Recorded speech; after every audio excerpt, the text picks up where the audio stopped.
Hello dear student, कैसे हैं आप सभी। आज हम 10th क्लास की सिविक्स का चैप्टर नंबर 2 उसका पार्ट नंबर 2 लेकर के आए हैं। फेडरलिज्म के विषय में हम पढ़ रहे थे। उम्मीद करता हूं आपको इस चैप्टर का हमारी वीडियो के द्वारा प्रोवाइड करवाया गया फर्स्ट पार्ट अच्छा लगा होगा, आप लोगों को अच्छे से समझ में आया होगा। आज हम आपको सेकंड पार्ट में कुछ और महत्वपूर्ण तथ्यों के साथ इस चैप्टर की एक्सप्लेनेशन देने जा रहे हैं। यहाँ पर what makes India A federal country, तो भारत में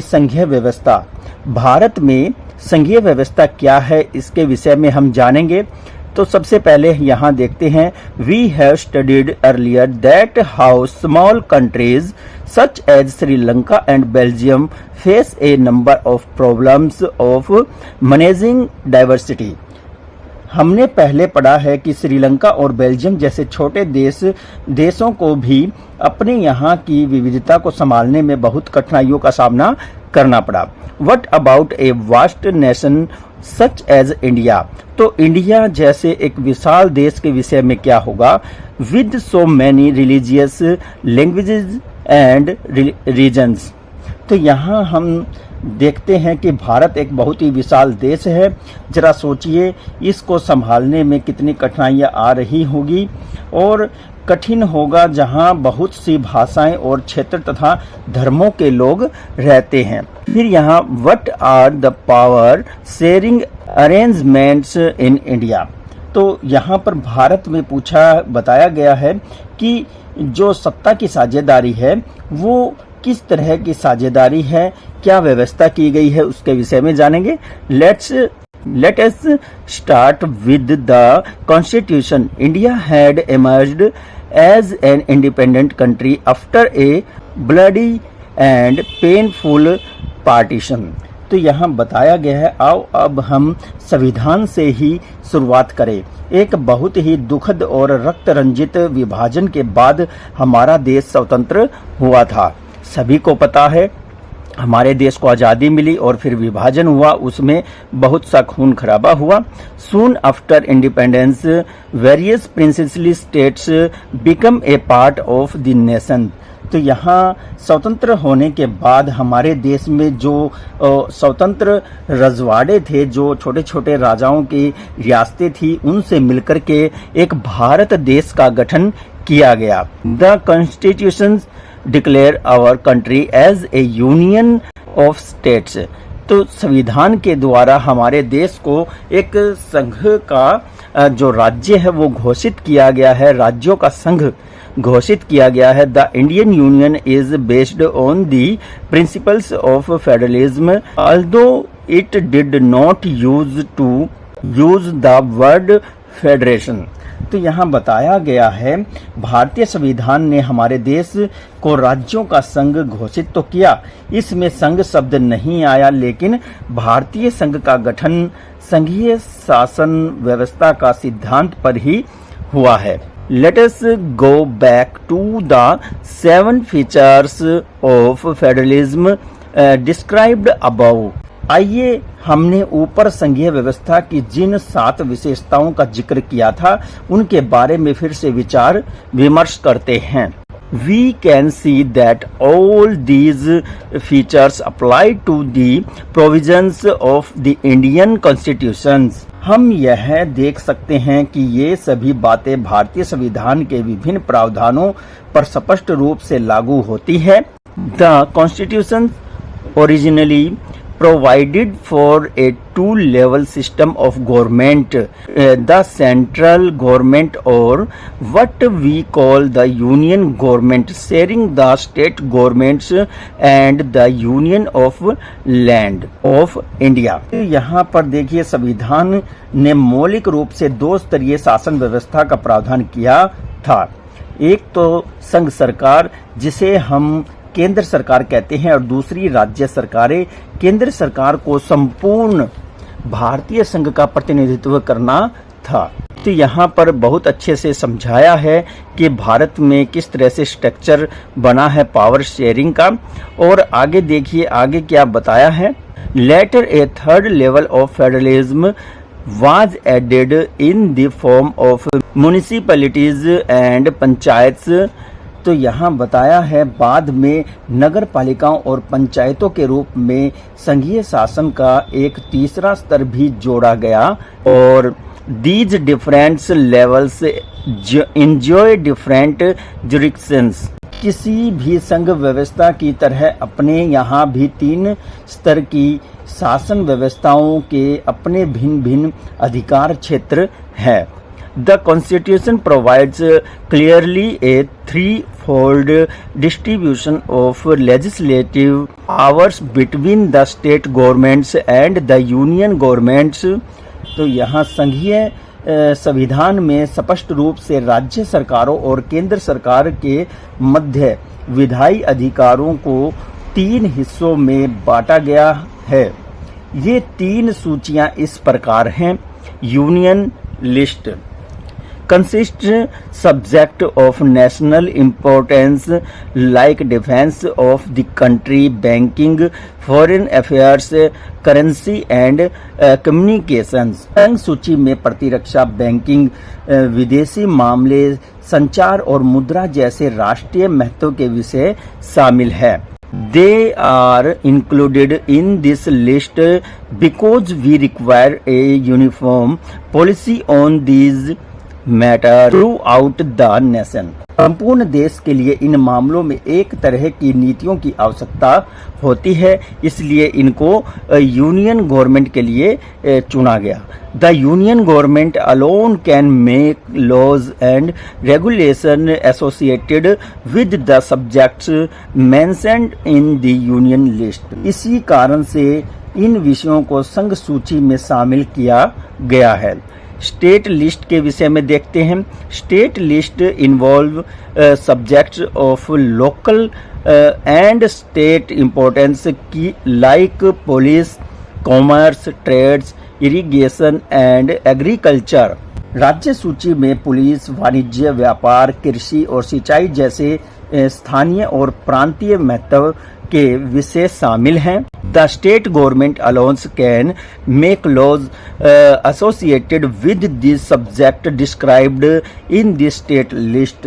राज्य सूची में वर्णित विषयों के संबंध में केवल राज्य सरकार ही कानून बना सकती है, ये बताया गया है। थर्ड पॉइंट है concurrent list includes subject of common interest to both the state government as well as the union governments like forest।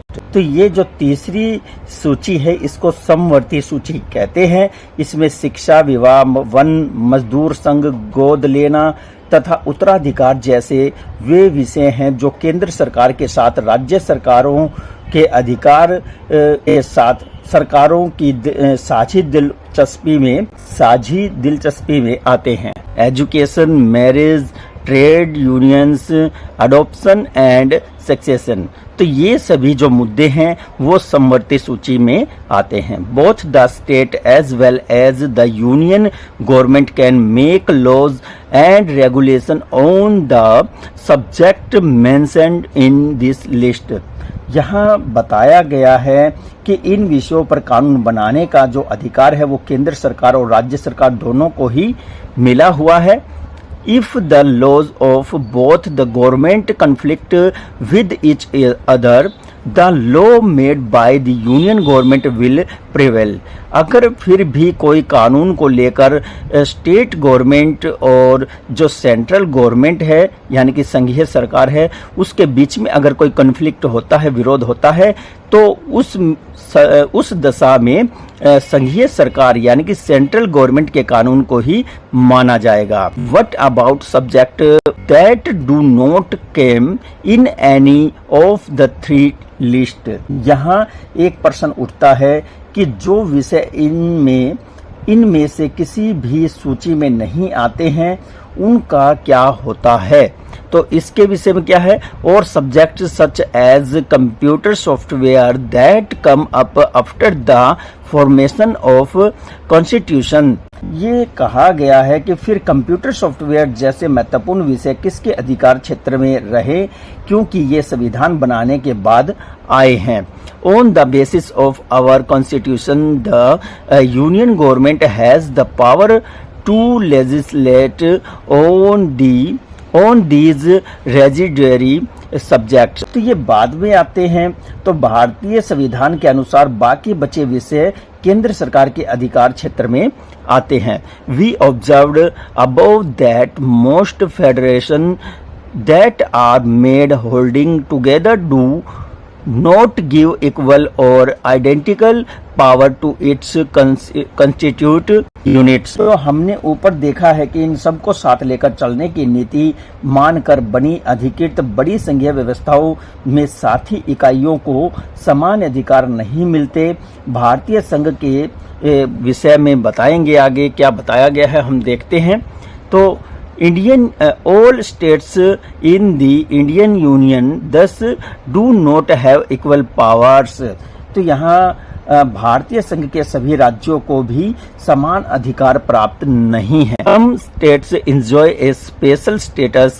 कुछ राज्यों को विशेष दर्जा मिला हुआ है, जैसे जम्मू कश्मीर बियर लिस्ट अवोन कॉन्स्टिट्यूशन, उसका अपना ही एक संविधान है। Several provisions of the Indian Constitution are not applicable without the approval of the state assembly to this state।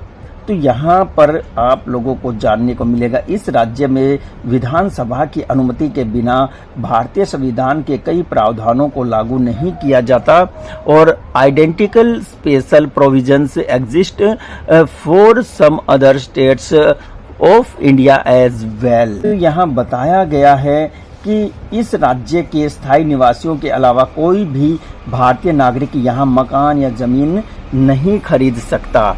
There are some units of the Indian Union which have very small powers। और बताया गया है कि दरअसल भारत के कई अन्य प्रदेशों के लिए भी कुछ ऐसे ही प्रावधान है, और भारतीय संघ की अनेक इकाइयों को बहुत ही अल्प अधिकार प्राप्त है। These are regions which are too little to become an independent state, but which would not be merged with any of the existing states। तो बताया गया है कि ये वैसे तो छोटे इलाके हैं जो अपने आकार में वृद्धि के चलते स्वतंत्र प्रांत नहीं बन सकते। फिर बताया है कि these areas such as Lakshadweep और चंडीगढ़ और the capital of city of Delhi are known as union territory. तो यहाँ बताया गया है कि ऐसे एरिया जैसे कि लक्षद्वीप, चंडीगढ़ और जो हमारा राष्ट्रीय राजधानी क्षेत्र दिल्ली जो है वो इसीलिए केंद्र शासित प्रदेश बनाए गए हैं। These territories do not bear the power of the states. इनके कोई एक राज्य जो पावर होती है, जो शक्ति होती है, वो राज्य स्तर की नहीं होती है। The central government has some special powers in running these regions. और जो सेंट्रल केंद्रीय सरकार है हमारी, उसकी कुछ विशेष शक्तियां इन क्षेत्रों में कार्य करती हैं। This power sharing between the state governments and the union governments is basic to the structure of the constitution। और यही जो राज्य सरकार और संघीय सरकार के बीच में शक्तियों का बंटवारा है, यह हमारे संविधान पर आधारित है। It is not easy to change this power sharing arrangement in any way। और इस पावर को जो बंटवारा हुआ है, इसको बदलने का कोई भी एक आसान तरीका नहीं है हमारे संविधान के अलावा। The parliament can not bring any change on its own in this arrangement. तो बताया गया है कि केवल जो पार्लियामेंट है वही इसमें अकेले, संसद इस व्यवस्था में कोई बदलाव नहीं कर सकती। उसमें भी कुछ पार्ट्स हैं वो शामिल है। If any change is desire then It has to be first based by both the houses of parliament with at least 2/3 majority। अगर इसमें कुछ बदलाव की कोई संभावना होती भी है तो जो दोनों हाउस है राज्यसभा और लोकसभा, उसमें भी एटलीस्ट जो है कितना परसेंट बहुमत के साथ होना चाहिए। अभी हमने आपको क्या बताया है, तो वो है 2/3 जो मेजॉरिटी है वो होना चाहिए।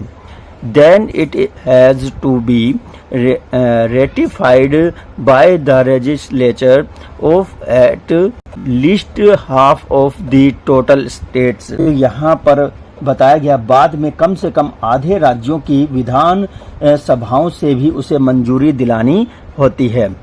The judiciary plays a significant role in overseeing the implementation of constitutional procedure and provision। संवैधानिक कानूनों और प्रावधानों के क्रियान्वयन की देखरेख में न्यायपालिका एक महत्वपूर्ण भूमिका निभाती है। In case of any dispute, अगर कोई डिस्प्यूट होता है तो about the power division the supreme courts and the high courts make a decision. अगर दोनों सरकारों के बीच में किसी प्रकार का कोई टकराव होता है तो उस समय सुप्रीम कोर्ट और हाई कोर्ट ही अपना डिसीजन लेते हैं। The states and union governments have the power to increase resources by levying taxes to carry on the government and the responsibilities assigned to each of them। तो यहाँ बताया गया है सरकार चलाने और अपनी जिम्मेवारियों का निर्वाह करने के लिए जरूरी राजस्व की उगाही के बारे में राज्य सरकारों और केंद्र सरकारों को कर लगाने और संसाधन जमा करने का अधिकार होता है। यहाँ पर बताया है latest listen to radio. Radio के विषय में ये बताया है कि जो हम सुनते हैं आकाशवाणी वगैरह, तो अलग अलग चैनल होते हैं। फिर एक छोटा सा पहरा यहाँ पर पोखरण के विषय में बताया है। Pokhran the place where India experimented the nuclear test, जहाँ पर राजस्थान के पोखरण में हमारे देश के द्वारा जो न्यूक्लियर पावर है उसका एक्सपेरिमेंट किया गया था। एक के बाद एक 5 जो एक्सप्लोजन थे वो किए गए थे और यहाँ जो हमारी कंट्री है वो सेल्फ डिपेंडेंट हो गया था न्यूक्लियर पावर में। नेक्स्ट जो पैरा है यहाँ पर बताया गया हाउ इज फेडरलिज्म प्रैक्टिस्ड। इसका मीनिंग जो बनता है वो है संघीय व्यवस्था कैसे चलती है। हाउ इज फेडरलिज्म प्रैक्टिस्ड यानी कि संघीय व्यवस्था कैसे चलती है। Constitutional provision are essential for the success of federalism but these are not enough.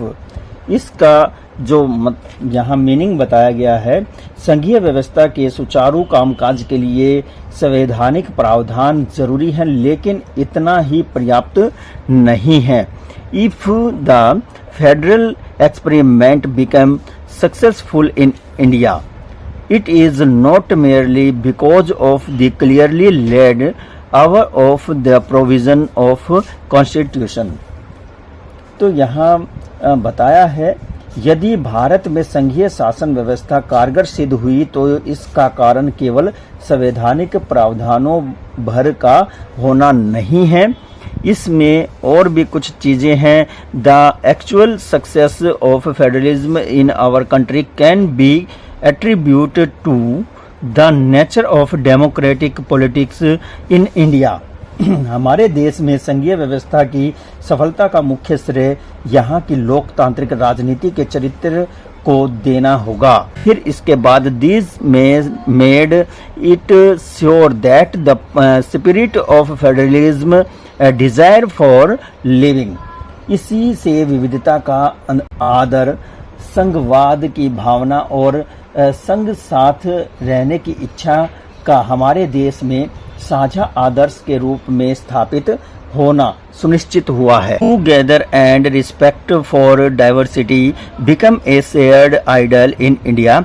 Late us see some of the major ways in which this taken place. तो यहाँ हम जानेंगे। आओ अब हम कुछ प्रमुख बातों पर ध्यान दें जिनसे पता चलता है कि यह काम किस तरह से हो पाया है। अब नेक्स्ट यहाँ लिंग्विस्टिक स्टेट्स के विषय में बताया गया है, यानी कि भाषाई जो राज्य हैं उनके विषय में जानेंगे क्या कुछ प्रावधान रहे हैं।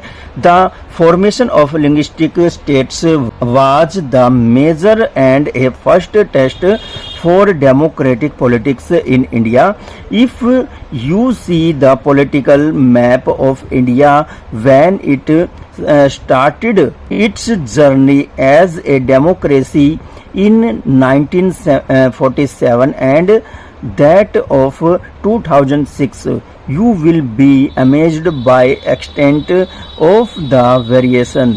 Several old states have vanished and several new states have been created.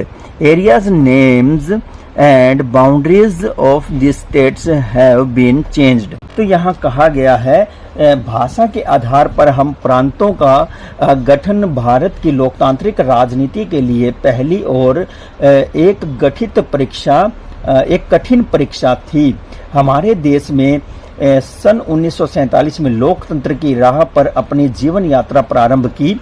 उस वक्त से लेकर सन 2006 तक का यदि आप राजनीतिक मानचित्र को देखते हैं तो इस समयावधि में बहुत से परिवर्तन हुए हैं और उन परिवर्तनों को देखकर आप बिल्कुल आश्चर्यचकित रह जाएंगे। कई पुराने प्रांत गायब हो गए थे और अनेक नए प्रांत बन चुके थे। अनेक प्रांतों की सीमाएं, क्षेत्र और नाम भी बदल चुके थे। In 1947, the boundaries of many old states of our country were changed in order to make new states. This was done to make it sure that people who spoke the same language lived in the same states.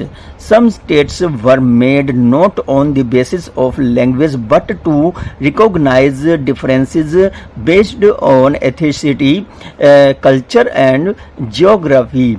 These includes states such as Uttarakhand, Nagaland and Jharkhand. तो यहाँ 1950 के दशक में नए राज्यों को बनाने के लिए भारत के कई पुराने राज्यों की सीमाएं बदली गई। ऐसा यह सुनिश्चित करने के लिए किया गया कि एक भाषा बोलने वाले नागरिकों को एक राज्य में आ जाए। जो एक भाषा बोलने वाले जो नागरिक हैं वो सभी एक ही राज्य में आ जाए। इसके बाद कुछ अन्य राज्यों का गठन भाषा के आधार पर नहीं अपितु संस्कृति, भूगोल या जातीयताओं और एथनिसिटी का मतलब है जातीयता के आधार पर विभिन्नता को रेखांकित करने और उन्हें आदर देने के लिए भी किया गया। इनमें उत्तराखंड, नागालैंड और झारखंड जैसे राज्य शामिल हैं। When the demand for the partition of the country into states on the basis of language was raised, some national leaders feared that it would result into the disintegration of the nation. The central government resisted linguistic states for some time, but the experience has indicated that the formation of linguistic states has really made the nation more united. It has also made the administration in these states easier. जब एक भाषा के आधार पर राज्यों के गठन की बात उठी तो कई राष्ट्रीय नेताओं को भय था कि इससे देश खंडित हो जाएगा। केंद्र सरकार ने इसी के चलते राज्यों का पुनर्गठन कुछ समय के लिए टाल दिया था, लेकिन हमारा अनुभव बताता है कि भाषावार राज्य बनाने से देश ज्यादा मजबूत और एकीकृत हुआ। इससे प्रशासन भी पहले की तुलना में कहीं ज्यादा सुविधाजनक हो गया था। तो यहाँ पर बहुत ही गहराई से हमें ये बातें बताई गई हैं। नेक्स्ट हम देखते हैं लैंग्वेज पॉलिसी, यानी कि हमारी भाषा नीति। The language policy is a second test for Indian Federation. Our constitution did not give the status of national language to any one language. Hindi was adopted as the official language, but Hindi is the mother tongue of only about 40% citizens of India. तो यहाँ देखिए हमारे देश के संघीय ढांचे की दूसरी परीक्षा भाषा नीति को लेकर हुई थी। भारतीय संविधान में किसी एक भाषा को राष्ट्रभाषा का दर्जा नहीं दिया गया। हिंदी को राजभाषा माना गया, लेकिन हिंदी सिर्फ 40% भारतीयों की ही मातृभाषा है। Therefore, there were various safeguards to protect other languages. Besides Hindi, there are 21 other languages recognized as by the Constitution. Scheduled language. A candidate in an examination conducted for the central government position may option to take the examination in any these languages. तो यहाँ पर बताया गया है कि इसी कारण अन्य भाषाओं के संरक्षण के अनेक दूसरे उपाय किए गए हैं। संविधान में हिंदी के अतिरिक्त अन्य 21 भाषाओं को अनुसूचित किया गया है और उनको अनुसूचित भाषा का दर्जा दिया गया है। केंद्र सरकार के किसी भी पद का उम्मीदवार इनमें से किसी भी भाषा में परीक्षा दे सकता है। State to have their own recognized official languages. Much of the government work occur in the official language of the concerned state. The leaders of our country, unlike Sri Lanka, adopted a very courteous attitude in extending the use. तो देखिए यहाँ पर कितने अच्छे से बताया है कि केंद्र सरकार के किसी भी पद में जो है हम ऑप्शन चुन सकते हैं अपनी भाषा के अनुसार, बशर्ते उम्मीदवार स्वयं इसको विकल्प के रूप में चुने। राज्य की भी अपनी अपनी भाषाएं हैं और राज्यों का अपना अधिकांश कार्य अपनी भाषा में ही होता है। श्रीलंका के ठीक विपरीत हमारे देश के नेताओं ने हिंदी को इस्तेमाल को बढ़ावा देने का जो मसला था वो बहुत सावधानी से भरा और पूरी तरह से उसको व्यवहार में लेकर के आए। According to the constitution, the use of English was the stop in 1965 for official purpose. However, several non-Hindi speaking states demanded that the use of English should be continued. This movement took a violent form in Tamil Nadu. The central government responded by agreeing to continue the use of English for official purpose along with Hindi. तो देखिए कितने अच्छे से हमारे देश ने यहाँ पर हैंडल किया है। भारतीय संविधान के अनुसार सरकारी कामकाज की भाषा के तौर पर अंग्रेजी का प्रयोग 1965 में बंद हो जाना चाहिए था, लेकिन अनेक गैर हिंदी भाषी प्रदेशों ने मांग की कि अंग्रेजी का प्रयोग जारी रखा जाए। तमिलनाडु में तो इस मांग ने उग्र रूप भी धारण कर लिया था, तो केंद्र सरकार ने हिंदी के साथ साथ अंग्रेजी को राजकीय कामों में इस्तेमाल करने की अनुमति देकर इस विवाद को सुलझाया था। Several critics think that this solution favored the English-speaking elite.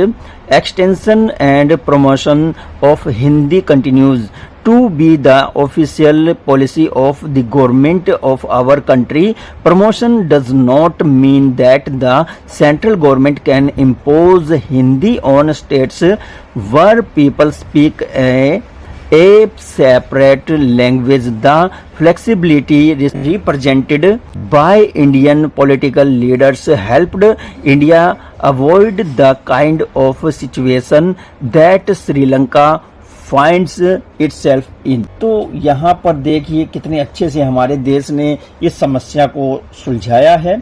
Hindi के साथ साथ अंग्रेजी को राज्य कार्यों में जो है उसको मान्यता दी और कई लोगों का मानना था कि इस समाधान से अंग्रेजी भाषी अभिजन को लाभ पहुंचेगा और राजभाषा के रूप में हिंदी भाषा को बढ़ावा देने की भारत सरकार की नीति बनी हुई है। लेकिन बढ़ावा देने का तात्पर्य यह नहीं है कि केंद्र सरकार उन राज्यों पर हिंदी को ही थोप सकती है जहां लोग कोई अन्य भाषा बोलते हैं। भारतीय राजनेताओं ने इस मामले में जो लचीला रुख अपनाया उसी से हम हमारे पड़ोसी देश श्रीलंका जैसी स्थिति में पहुंचने से बच गए हैं। तो यहाँ देखिए कितने अच्छे से हमारी कंट्री में इन समस्याओं को सुलझाया गया है और बहुत ही समझदारी पूर्ण तरीके से होने वाली समस्याओं को रोका गया है। तो डियर स्टूडेंट, ये हमारे सामने इंडिया का मैप है जो कि 1947 के समय का पॉलिटिकल मैप है। इसमें हम अपने देश और उसमें मौजूद स्टेट्स की जो बाउंड्रीज है वो देख सकते हैं। तो कहाँ पर कैसी लैंग्वेज बोली जाती है आप उसको समझ सकते हैं। आपकी बुक में ये जो मैप है वो दिया हुआ है। तो देखिए ये किस तरह से पाकिस्तान, बलूचिस्तान, सिंध ये क्षेत्र और फिर उसके साथ लगता पंजाब जहां पंजाबी बोली जाती है, बंगाल है फिर बंगाली बोली जाती है। इसी तरह से इंडिया के अलग अलग स्टेट जो हैं वो दर्शाए गए हैं जिनमें उनकी अपनी ही राजकीय जो बोलियां हैं, भाषाएं हैं वो बोली जाती हैं। और इसी को देखते हुए हमारे देश में किसी एक लैंग्वेज को जो कहते हैं कि भाई राष्ट्रभाषा का दर्जा नहीं दिया गया है। अतः हमारे देश की कोई राष्ट्रभाषा नहीं है, नेशनल लैंग्वेज नहीं है तो केवल एक राष्ट्रभाषा की जगह राजभाषा को अपनाया गया है और वो है हिंदी। क्योंकि जो हमारे देश की टोटल पॉपुलेशन है उसका 40% पीपल्स जो है हिंदी यूज करते हैं, इसलिए हिंदी को राजभाषा का दर्जा दिया गया है। तो डियर स्टूडेंट, ये आप लोगों के लिए हम लेकर के आए हैं इस चैप्टर का फेडरलिज्म जो हमारा चैप्टर है इसका पार्ट नंबर 2 और पार्ट 1 और 2 तथा आने वाले जो हमारी नेक्स्ट वीडियो होगी उसमें होगा पार्ट नंबर 3 और फिर हम आपको इन तीनों पार्ट को समायोजित करके एक कंप्लीट वीडियो भी प्रोवाइड करवाने वाले हैं। अतः आप लोगों को वीडियो कैसी लगी हमें ज़रूर बताएं और अगर आपको स्टडी 888 के द्वारा दी जाने वाली वीडियोस से आपको बेनिफिट होता है तो आप इस वीडियो को लाइक, कमेंट, शेयर ज़रूर करें और ज़्यादा से ज़्यादा अपने चैनल को प्रमोट करें। अगर आप इस चैनल पर नए हैं तो जल्द से जल्द सब्सक्राइब करें, लाइक, कमेंट, शेयर करें। नमस्कार, जय हिंद।